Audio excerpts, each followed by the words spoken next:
El Departamento de Relaciones Públicas, Prensa y Protocolo de la Asamblea Legislativa presenta Asamblea Legislativa Noticias. Porque hay cosas buenas que decir.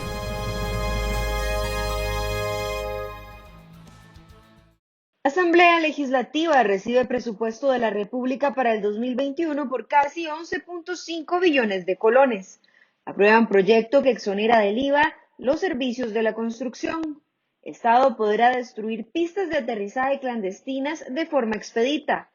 Plenario Legislativo prohíbe la compra de licores en la Asamblea Legislativa y decide donar las existencias en desuso.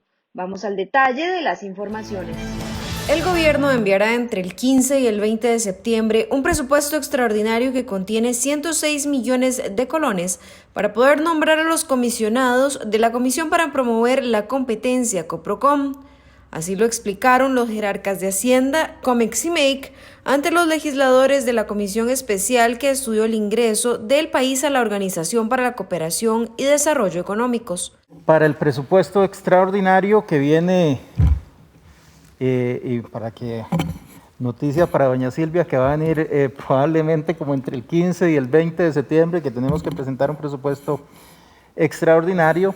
Ahí se estará incorporando la suma de 106 millones de colones que ya le da contenido presupuestario al nombramiento de los comisionados, y para el presupuesto ordinario del 2021 ya tiene el presupuesto asignado en el proyecto de presupuesto ordinario que estará siendo presentado el día de mañana. La legisladora verdiblanca Silvia Hernández reclamó el envío tardío de este presupuesto, pues alegó que desde el 18 de agosto ya tenía que estar aprobado un presupuesto extraordinario con los recursos para poder nombrar a los comisionados del Coprocom. Porque la ley establecía como plazo máximo el 18 de agosto. Y el 18 de agosto no solamente para que se asigne o se envíe un presupuesto, sino que ya se cuente con los códigos presupuestarios, las plazas que permitan que esta Asamblea Legislativa no incurra en un posible vicio de designar comisionados donde no se cuente con el presupuesto y los códigos presupuestarios para hacer efectiva esa designación. Flaco favor se hace en simple y sencillamente enviar unos nombres que son vitales para el proceso y no tener los recursos presupuestarios para que esas personas se les pueda pagar su salario y por ende empezar a funcionar. Los personeros de gobierno también detallaron que en los próximos días se estará remitiendo el convenio de adhesión a la OCDE a la Asamblea Legislativa para que éste pueda ser ratificado. El presidente de la Asamblea Legislativa, Eduardo Cruikshank-Smith, y la presidenta de la Comisión de Asuntos Hacendarios, Silvia Hernández, recibieron el presupuesto ordinario de la República para el ejercicio económico del 2021. Este plan de gastos del gobierno asciende a casi 11.5 billones de colones. Así lo explicó el ministro de Hacienda, Elian Villegas. De ese monto, 2,1 billones corresponde al pago de intereses de la deuda, 2,7 billones a amortizaciones y 6,6 billones al gasto primario. El presupuesto completo, proyecto de presupuesto para el 2021 es de 11 billones 448 mil 570. De eso en intereses van 2 billones 140 mil 27. De amortización van 2 billones 718 mil 62, con lo cual lo que conocemos como gasto primario quedaría en 6 billones 590 mil 479. Comparando eso contra el presupuesto del año pasado, de este año, del 2020, pero incluyéndole los órganos desconcentrados, el efecto de órganos desconcentrados, tendríamos que en el presupuesto del 2020 sería de 10 billones 956 mil 301 millones, con unos intereses por 1 billón 979 mil 235 y una amortización de 2 billones 44 mil 648. El presidente del Congreso señaló que este presupuesto será tramitado de manera diferente. Además, resaltó que esta propuesta de ley debe ser ampliamente discutida con las diferentes bancadas, porque según dijo, ante un panorama complicado hay que buscar consensos. El dinero público del 2021 se debe presupuestar balanceando y equilibrando variables tales como la caída en los ingresos corrientes por la desaceleración económica, aumento de la deuda para cubrir la pérdida de ingreso, aumento en el gasto social para atender las necesidades de la población que ha caído en pobreza, aumento de inversión en imagen del país para auxiliar al sector turístico y, por supuesto, aumento de inversión en salud, especialmente en la Caja Costarricense del Seguro Social, para controlar el contagio y la recuperación de los enfermos. La presidenta de la Comisión de Hacendarios, Silvia Hernández, resaltó que el plan de gastos del 2021 contiene por primera vez el presupuesto de más de 55 órganos desconcentrados. La llegada del presupuesto 2021 y sobre todo la integración de los órganos desconcentrados le va a dar al primer poder de la República la posibilidad real de fiscalización más allá de una tercera parte del presupuesto. En la ejecución del presupuesto del 2019, estos alrededor de 55 órganos representaron 1.3 billones de colones, prácticamente lo que hoy representa la caída de los ingresos.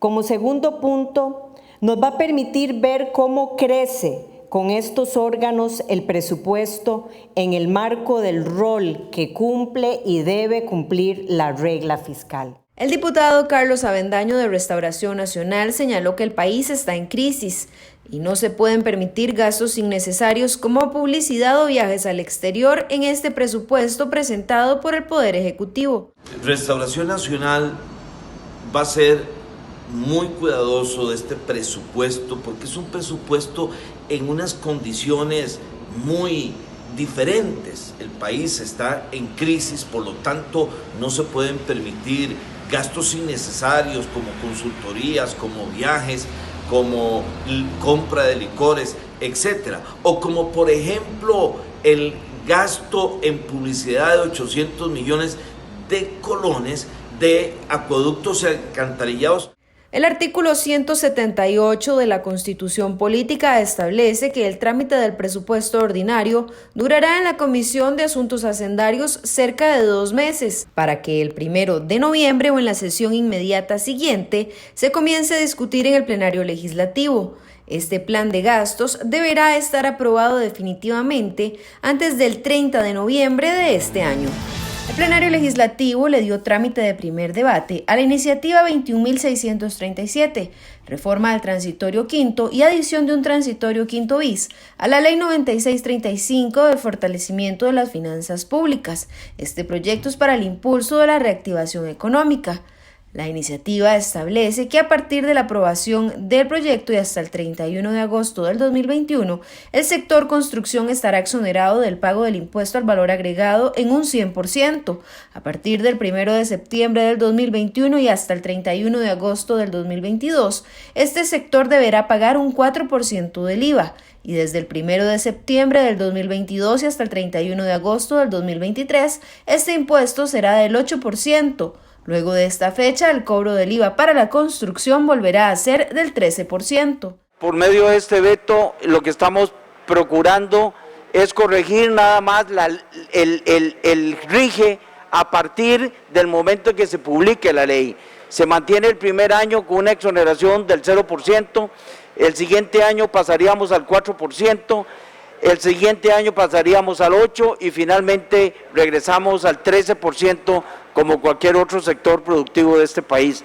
En la ley o en el proyecto que habíamos aprobado en segundo debate había una fecha que no permite, obviamente por el principio de retroactividad, aplicarlo. Entonces entramos a una zona de confusión para tributación directa, y lo que estamos haciendo con este veto parcial es precisamente aclarar estas fechas de aplicación a partir de el rige de su publicación una vez que se convierta en ley de la República. Lo demás queda exactamente igual como habíamos acordado. Los diputados señalaron que con esta iniciativa se pretende dar impulso a uno de los sectores más golpeados por la economía, como lo es el de la construcción. De igual forma hicimos una modificación para que se reglamente en un término de 10 días hábiles, esto para agilizar su aplicación y que la mayoría de los y las costarricenses se puedan ver beneficiadas, y sobre todo un sector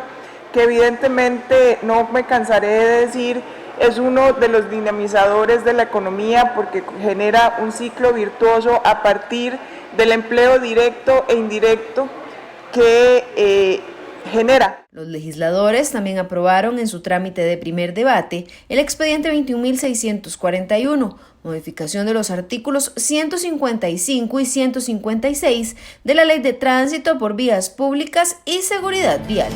Con el fin de inutilizar las pistas de aterrizaje no autorizadas, los diputados votaron en primer debate el proyecto 21.621. Con esta iniciativa se busca combatir y luchar contra el narcotráfico, pues muchas de estas pistas facilitan el crimen organizado, sobre todo en comunidades de difícil acceso. Le corresponderá al Servicio de Vigilancia Aérea del Ministerio de Seguridad Pública la aplicación de esta nueva legislación. Se plantea un procedimiento administrativo expedito y se definen los métodos para proceder a la destrucción, demolición, inhabilitación de esas pistas, para lo cual, lógicamente, las autoridades encargadas del Servicio de Vigilancia Aérea tendrían la potestad de ingresar a esos terrenos privados, incluso en contra de la voluntad del propietario, para proceder a la destrucción o inhabilitación de esas pistas ilegales. Es una medida paliativa, nada más. Y yo apoyo esa iniciativa de eliminar los aeropuertos clandestinos que no están certificados, que no están registrados, que no tienen un uso controlado de parte de los propietarios de las fincas y mucho menos de las autoridades. Pero hay algo importante. ¿A dónde están los radares para detectar esos vuelos ilegales y poder atacar esos vuelos que llegan a nuestro país cargados de drogas? Los legisladores también aprobaron en primer debate el proyecto 21.929, convenio de cooperación para el financiamiento de proyectos de inversión del Programa de Infraestructura Vial y Movilidad Urbana. Esta iniciativa contiene un crédito con el Banco Interamericano de Desarrollo por $350 millones para la construcción de obras en Cartago, San Ramón y San Carlos. Este contrato de préstamo se entregará al país en 2 desembolsos. El primero por $125 millones, 65 millones serán destinados a la construcción de un paso a desnivel en Taras La Lima, $50 millones para la construcción de obras en la carretera a San Ramón y 6 millones para los estudios preliminares de la carretera de San Carlos. El segundo desembolso será por $225 millones. Sino que también dichos recursos van dirigidos al mejoramiento y ampliación del tramo Taras La Lima y 6 de las 17 obras impostergables, las OBIs, en el corredor San José-San Ramón. Es por ello que resulta de gran relevancia para todo el país. Este proyecto es necesario para promover el desarrollo económico y social del país a través del desarrollo de la Ruta 1 y la vinculación con la Ruta 35. Se estarían haciendo mejoras sustantivas que optimizan la condición de vida de los habitantes del país. La región Huetar Norte le da oportunidad de desarrollo e importancia estratégica para el sector productivo de este país. El plenario legislativo también decidió, mediante la aprobación del proyecto 22.165, prohibir la compra de licores por parte de la Asamblea Legislativa y donar las existencias en desuso. Hace más de 10 años, la Asamblea Legislativa tiene almacenados más de 1.500 botellas de diferentes tipos de bebidas alcohólicas, que pueden tener un valor superior a los 10 o 15 millones de colones. Nos parece que no se justifica que se tengan recursos en esa condición.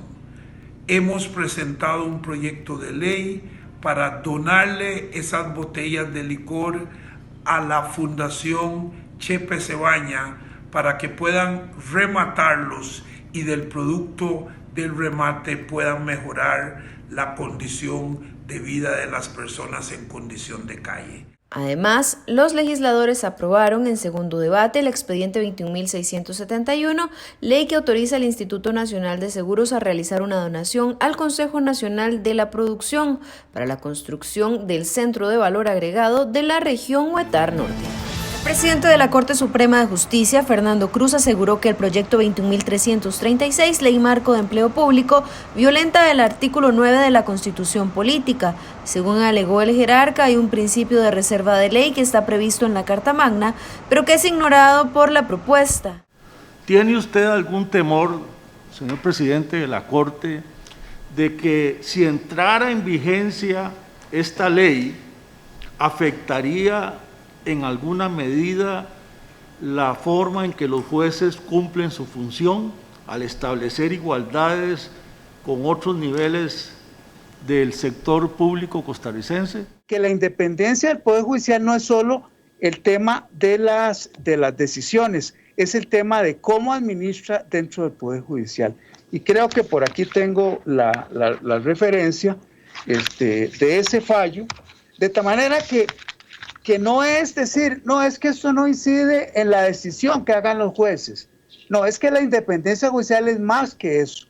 Igual que, por ejemplo, yo no podría desde el Poder Judicial incidir en las decisiones del directorio legislativo, por ejemplo. Además, el magistrado manifestó que la posibilidad de que el Ministerio de Planificación Nacional y Política le gire directrices al Poder Judicial podría constituir también una violación a ese poder de la República. Ellos no ven posible la aplicabilidad de que un órgano, en este caso Mideplan, pueda girar directrices a entes como el Poder Judicial, a entes como municipalidades. También lo hemos sentido con algunas instituciones que gozan de autonomía, ¿verdad?, que están en competencia, por ejemplo. En una consulta la Corte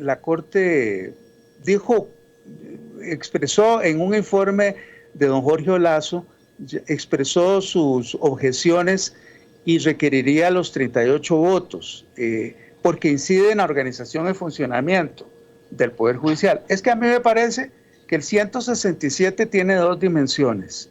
Uno es que incide en la organización y funcionamiento. La otra dimensión, que es a lo que muchas veces la sala también ingresa a analizar, es si eso incide en la independencia. Son dos dimensiones. Entonces yo creo que en esas dos dimensiones hay objeciones. Cruz también señaló que está de acuerdo con la implementación del salario único, pero esta debe revisarse y debe revisarse cada puesto. Conforme a la diversidad de clases, de puestos y funciones de los servidores judiciales, ¿considera usted que es viable jurídicamente implementar un salario único? Sobre lo primero sí, porque hemos hablado mucho de ir hacia un salario global o un salario único. El tema tiene muchas, no es tan fácil porque hay que ver cómo se valora la competitividad, cómo se valoran ciertas circunstancias en cada puesto, de tal manera que eso no significa que sea imposible o que nosotros estemos opuestos a un salario global en el que se disminuyan mucho el tema de los pluses. Sobre las familias que establece el proyecto de ley, el presidente del Poder Judicial aseguró que lo dispuesto en la iniciativa es pobre. Las declaraciones las dio el funcionario en la Comisión de Gobierno y Administración, donde se discute la propuesta de ley. Los representantes de la Comisión Técnica de la Caja Costarricense de Seguro Social encargados de la compra de insumos médicos, como mascarillas utilizados para la protección de la pandemia por el COVID-19, no realizaron pruebas a los equipos de protección que el personal de salud de la institución iba a requerir. Así quedó en evidencia luego de ser interrogados por los diputados de la Comisión de Control de Ingreso y Gasto Público. O sea, ¿qué hace diferente este producto al producto que retiraron el 12 de julio, por no ser mascarillas médicas? Yo quisiera saber qué tipo de pruebas realizaron ustedes para garantizarnos la calidad de las mascarillas. Hay pruebas de laboratorio, me imagino que tienen que ser pruebas de laboratorio, no solo pruebas manuales, porque me parece que es sumamente peligroso asegurar que estas que no son de uso médico tienen las características requeridas para que no se contamine el personal de salud de la institución. El respirador del cual ganamos el recurso de amparo con criterio técnico tiene toda una literatura que la ampara, en donde en este momento, escenario pandémico, el medio filtrante con que cuentan tienen la capacidad de filtrar partículas menores de 3 micras y la certificación hace que para la atención de escenarios COVID donde se producen aerosoles, perfectamente se pueden usar. Los funcionarios también fueron cuestionados por no pedir muestras y recibir fotografías como si fueran parte de un catálogo formal de productos. Además, nuevamente, salió a relucir el tema de los documentos recibidos en otros idiomas, sin las traducciones certificadas en español. Ustedes dicen que esta sí cumple. Yo quisiera que me expliquen en detalle cómo es que cumple. ¿Esto no tiene catálogo? ¿No tiene catálogo? ¿Esto viene en inglés? Lo poco que viene, es decir, no cumple con las traducciones que ustedes sí se las habían exigido a otros oferentes el 13 de mayo, aquí estamos hablando del 18. Sí habían hecho anotaciones, porque veo que don Esteban mueve la cabeza negativamente. Sí había observaciones del 13 de mayo en el sentido de que no estaban las traducciones. Y no tiene catálogo, no tiene otra cosa. Es más, ni siquiera la marca de la mascarilla. Aquí tengo el folio 766, dice, país de fabricación China, provincia Guangdong. La marca Zhongshan Zhongxin Medical Technology, que en realidad es el nombre de la fábrica. Y lo repiten, fábrica Zhongshan Zhongxin Medical Technology. Es decir, ni siquiera tenía una marca la mascarilla en la descripción que hace el propio oferente. Si bien es cierto, no todos los fabricantes a veces ponen la marca específica, muchas veces utilizan el nombre del fabricante. Entonces ahí nosotros lo tomamos por eso como marca, en el nombre del fabricante. Y dentro de los requisitos fundamentales nos apegamos a lo que era la certificación del FDA, que está en el folio 767, y a la certificación del folio 770, que es el de la Comunidad Europea y que incluye las normas ISO del Sistema de Gestión de Calidad de Dispositivos Médicos. Los diputados también increparon a los integrantes de este consejo por la compra de batas de protección que tampoco cumplían con los requisitos para proteger al personal de salud de la pandemia. Al final de cuentas, lo que iba para una compra específica de un público médico de no cuidados intensivos terminó usándose en cuidados intensivos con características diferentes y con precio diferente. ¿Ustedes avalaron ese ingreso de producto? Es correcto, con base a las certificaciones, con traducción con notario, porque esa sí la tengo presente. No le puedo hacerle referencia a las cantidades, eso sí yo no los manejamos, pero sí a los criterios de calidad se pidieron ampliamente las certificaciones y las aclaraciones desde la parte administrativa y técnica. Estamos hablando de una bata de nivel 3 de impermeabilidad que traía las pruebas de la AAMI, que es la Asociación de Instrumentación Médica de los Estados Unidos, que enuncia las pruebas que se hacen de presión hidrostática a estas batas. El rol de Hans Vindas, asesor de la gerencia de logística, también fue de interés de los legisladores, pues ese funcionario actualmente se encuentra separado de su cargo por la investigación que se lleva sobre la contratación de mascarillas médicas descartables que no cumplían con los estándares requeridos. ¿Qué quiere decir darle apoyo logístico? Es que de verdad la siento, perdóneme que le diga, pero es muy evasiva su respuesta. Yo no quiero evasivas, yo quiero que usted le diga a esta comisión, ustedes están aquí bajo juramento, yo quiero que usted le diga a esta comisión ¿qué era lo que hacía don Hans Vindas en sus reuniones puntualmente?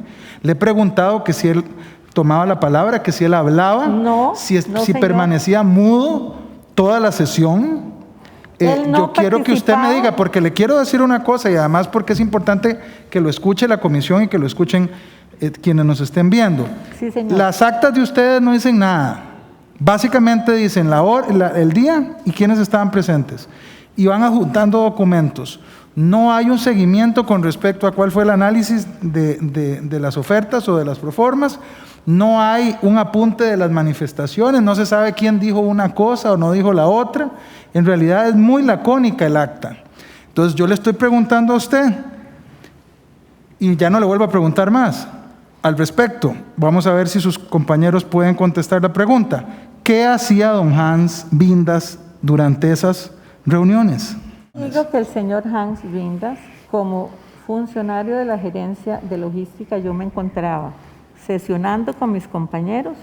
Él podía entrar a esta sala y decía cómo van ustedes, qué procesos tienen pendientes, estamos, por qué no pueden tal vez adelantar lo de las donaciones porque estamos ausentes de caretas, pero en los criterios técnicos, cuando ya nosotros estábamos sesionando donación de kimonos, donación de caretas, proforma de monogafas, él no intervenía en lo absoluto. Las declaraciones las dieron los funcionarios en el marco del expediente 22.146, que busca investigar los procesos llevados a cabo para las compras y contrataciones realizadas por parte de la Caja Costarricense del Seguro Social a partir de la declaratoria de emergencia por la pandemia del COVID-19. El Departamento de Relaciones Públicas, Prensa y Protocolo de la Asamblea Legislativa presentó Asamblea Legislativa Noticias. Porque hay cosas buenas que decir. Si tiene alguna consulta sobre el Congreso, puede visitar el portal legislativo www.asamblea.go.cr. Además, puede seguir las transmisiones del plenario en dicha web a las 2:45 de la tarde de lunes a jueves. En YouTube somos Parlamento CR, en Facebook somos asamblea.legislativa.Costa Rica y en Twitter nos encuentra en @asambleacr.